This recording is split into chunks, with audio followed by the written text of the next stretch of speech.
안녕하십니까 애청자 여러분, 놀라운 부동산 놀부입니다. 자, 오늘 여러분들과 이야기를 나눌 주제는 바로 영화 기생충입니다. 이 영화는 얼마 전 황금 종려상을 수상했습니다. 영화를 보니까 처음 시작하기 전에 이 영화는 황금 종려상 수상작입니다, 이러한 글자가 처음 뜨더라고요. 가슴 한편으로는 굉장히 자랑스럽다는 느낌을 받았습니다. 이제껏 이 상을 받아온 영화들을 살펴보면 재미보다는 작품성을 기반에 두고 있습니다. 하지만 이 영화 기생충은 작품성과 재미까지 두 마리 토끼를 잡은 영화입니다. 시간이 되신다면 이번 주말 통해서 한번 관람해 보시길 권장드립니다. 자, 물론 제 채널이 영화 채널이 아니라 부동산 채널이죠. 근데 이 영화는 부동산과 무관하지 않습니다. 현재 시대 우리나라의 부동산과 아주 밀접한 관계를 보이고 있는 영화입니다. 이 기생충은 현재의 계급 사회를 세 가지 관점으로 나눠서 표현을 하고 있습니다. 그 중에 첫 번째, 가장 중요한 관점이 바로 공간입니다. 자, 포스터를 먼저 보면은 두 식구가 출연을 하게 됩니다. 물론 계급이기 때문에 현재의 계급 사회는 뭘로 나뉩니까? 예전은 계급이라는 게 정확히 존재했지만 현재는 이 돈에 따라서 움직이게 되죠. 그래서 이 두 가족은 빈민과 그리고 부자 이렇게 나뉩니다. 그래서 이 눈에 보이는 이 프레임도, 모자이크도 검은색이 이 주인공인 디택의 가족, 빈민, 영화의 기생충이 이 가족이죠. 그리고 부자, 숙주는 바로 이 하얀 모자이크 처리가 되어 있습니다. 그리고 이 밑에 하얀 발, 이게 굉장히 스릴러적이고 무서운 내용을 포함할 것이라는 내용을 암시를 하고 있습니다. 단순한 영화가 아니라는 거죠. 그리고 해외 포스터를 봐도 보시면은 모자이크는 똑같이 검은색으로 되어 있습니다. 하지만 이 기생가족과 숙주가족의 차이점이 뭐죠? 바로 이 신발입니다. 숙주가족은 신발을 신고 있고 기생가족은 신발이 없는 맨발 상태입니다. 이렇게 이 영화는 현재 가장 뚜렷한 주제인 바로 양극화에 대한 이야기를 하고 있습니다. 자, 이 영화는 이 세상을 오래 살아본 사람이 아니라면 공감하기 어려운 내용입니다. 하지만 무섭게 현실적인 내용이죠.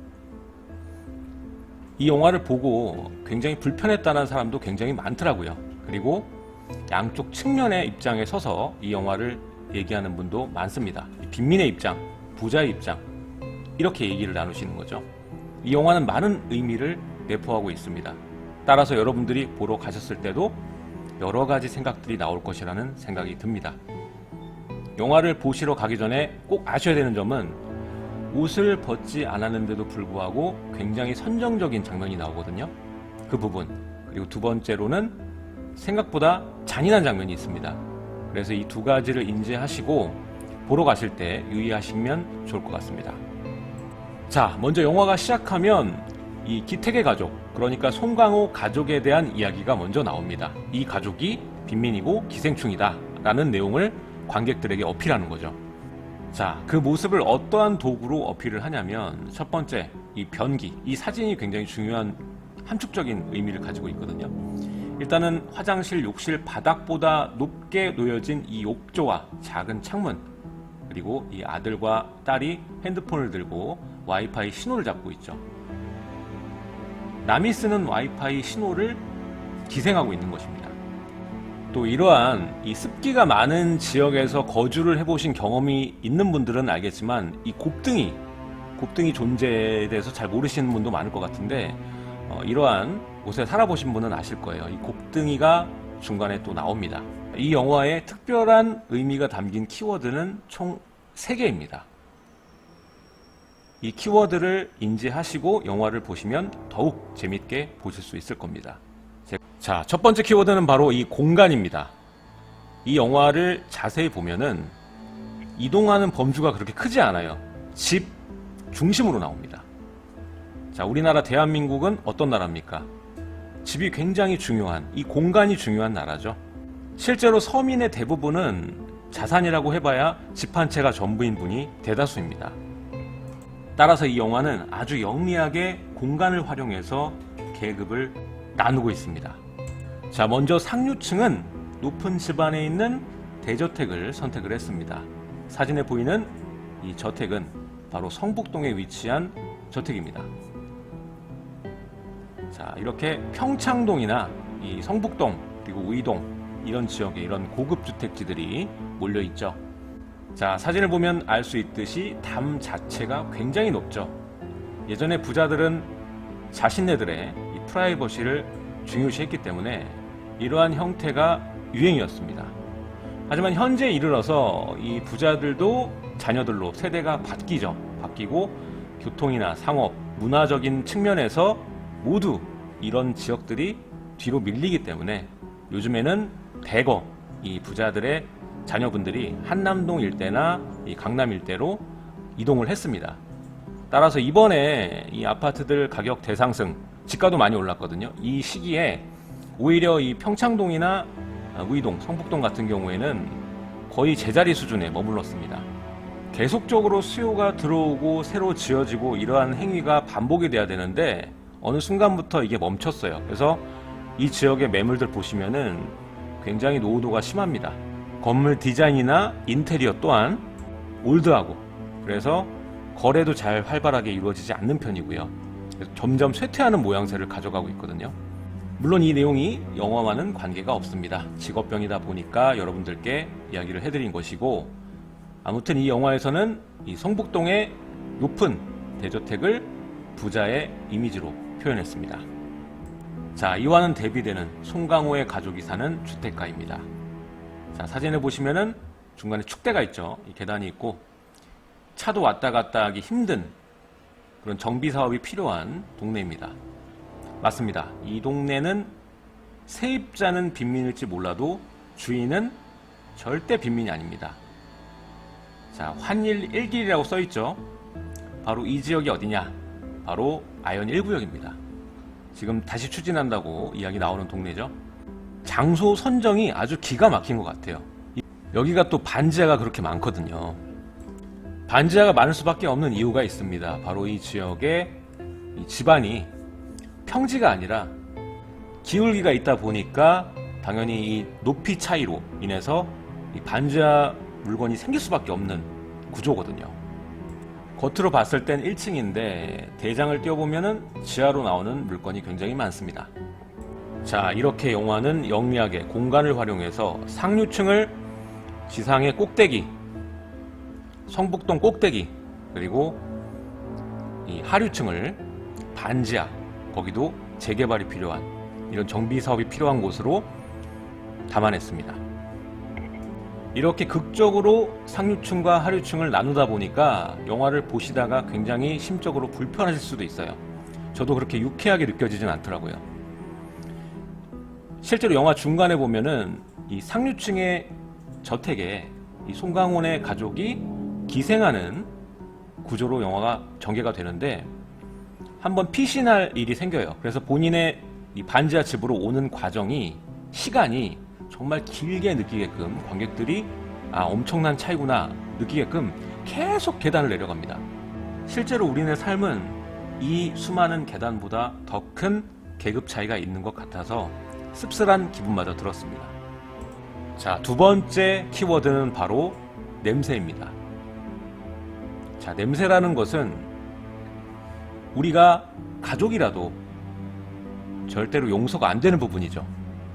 부부끼리도 절대 용서가 안 되는 게 바로 이 냄새입니다. 부부끼리도 용납이 안 되는데 신분의 차이가 있는 상황에 이 냄새는 오죽하겠습니까?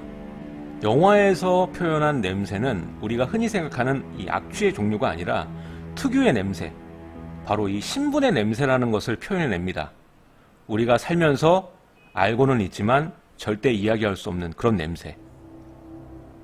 자, 우리가 이 비 오는 날 지하 주차장에 내려가거나 이 지하에서만 느낄 수 있는 냄새가 있습니다.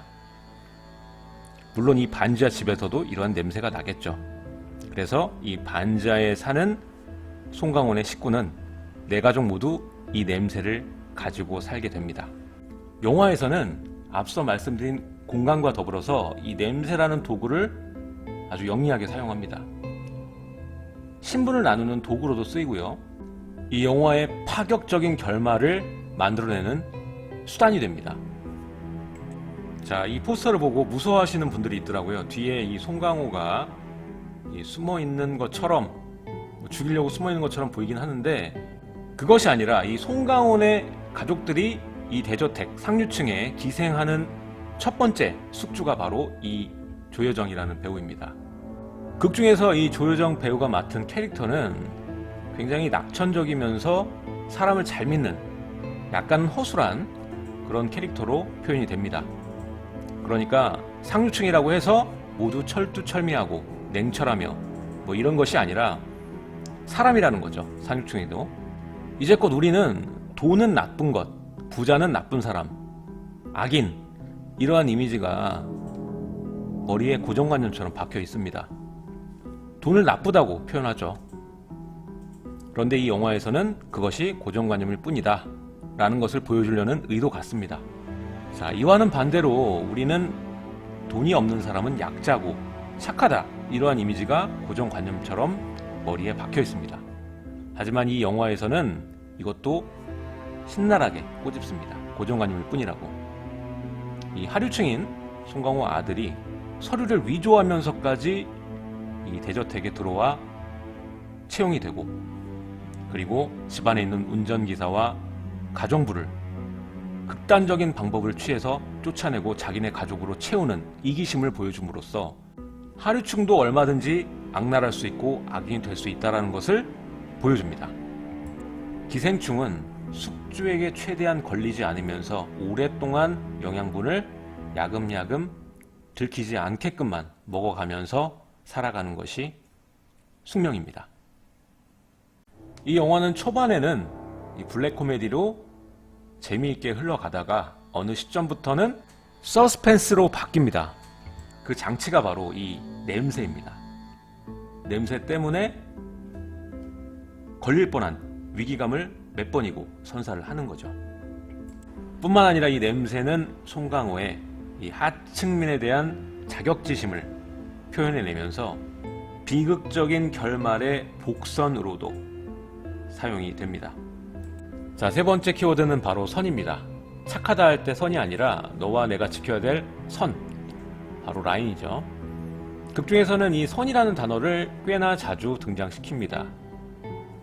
누구의 입에서 이 선이란 단어가 나오냐? 바로 이 상류층 입에서 자주 나옵니다. 아까도 말씀드렸지만 이 영화에서 상류층은 추악한 존재가 아니라 굉장히 관대하고 젠틀한 모습으로 나옵니다. 그리고 선만 지킨다면 이 관대함과 친절함이 계속될 수 있다라고 이야기를 하죠. 그러나 냄새가 처음 선을 넘기 시작하더니 송강호가 몇 번씩 선을 넘기 시작합니다. 아슬아슬하게 그 선에서 왔다 갔다 하거든요. 조여정의 손을 잡는다던가 아니면 이성균에게 가정사에 대한 조언을 한다던가, 이러한 장면들이 관객들을 굉장히 조마조마하게 만드는 작용을 합니다. 근데 자세히 살펴보면 사실 하류층이 선을 넘는다기보다는 상류층이 먼저 선을 넘습니다. 영화를 좀 디테일하게 보시면 조여정이 운전기사에게, 송강호에게 마켓 잔심부름을 시키는 모습도 보이고요. 그리고 그 아들인 기우, 과외 선생에게 자기 아들 생일이라고 통보식으로 초대를 날리는 장면, 뭐 이런 것들 보면은 먼저 선을 넘었습니다. 하지만 관객들은 잘 못 느낄 뿐이죠. 결국 마지막에 송강호가 선을 넘은 발언을 하게 되고 이성균은 경고를 하게 됩니다. 그리고 마지막 두 번째 말한 키워드, 냄새 때문에 파국에 치닫게 되죠. 자, 이렇게 영화에서 중요한 세 가지 키워드를 말씀드렸는데 이 밖에도 수많은 메시지들이 숨어 있습니다. 장르도 어느 하나로 특정할 수 없는 영화이기 때문에 여러분들이 인생에서 한번 꼭 보셔야 될 명작급이라고 전 개인적으로 생각을 합니다. 그리고 현재 우리나라의 시국을 정확히, 그리고 전 세계적인 이 양극화 현상을 정확히 꼬집은 영화라서 이 황금 종려상을 수상했다고 생각이 됩니다. 자, 부동산도 마찬가지입니다. 시간이 지날수록 양극화는 더 커지고 우리나라는 이 영화처럼 공간에 대한 집착이 매우 강한 나라이기 때문에 집이 곧 계급인 시대에 살고 있습니다. 앞으로도 이 양극화는 더 벌어졌으면 벌어졌지 좁혀지진 않을 것입니다. 영화는 굉장히 암울하게 아무리 계획을 세워도 계획대로 되지 않고 이 하층민은 꿈을 꿀 수밖에 없을 것이다 라는 표현을 합니다. 물론 평생 소득만 모은다고 쳤을 때 절대 불가능한 일이죠. 몇백 년이 걸릴 겁니다. 여러분들이 반드시 눈을 떠야 되는 게 있습니다. 여러분들이 돈을 모아서 집을 사는 게 아니라 집으로 집을 사는 겁니다. 언제나 노동소득이 오르는 속도보다 집값이 오르는 속도가 훨씬 빠릅니다. 그렇기 때문에 지금 당장 말이 아니라 당나귀일지라도 당나귀를 사서 말을 사는 거지, 처음부터 말을 살 생각으로 일을 하다 보면 아예 이루지 못할 수 있습니다. 집이 계급이고 명함인 시대, 이것이 바로 우리가 재테크에 눈을 떠야 되는 이유일 것입니다. 오늘 내용 여기까지 하도록 하고요. 여러분들 구독하기, 알림 설정 부탁드리도록 하겠습니다. 제 영상 좌측과 우측에 또 다른 영상들이 나가고 있으니까 마저 시청 부탁드리도록 하고요. 내일 또 새로운 소식으로 여러분들을 찾아뵙도록 하겠습니다. 지금까지 시청해 주셔서 감사드립니다.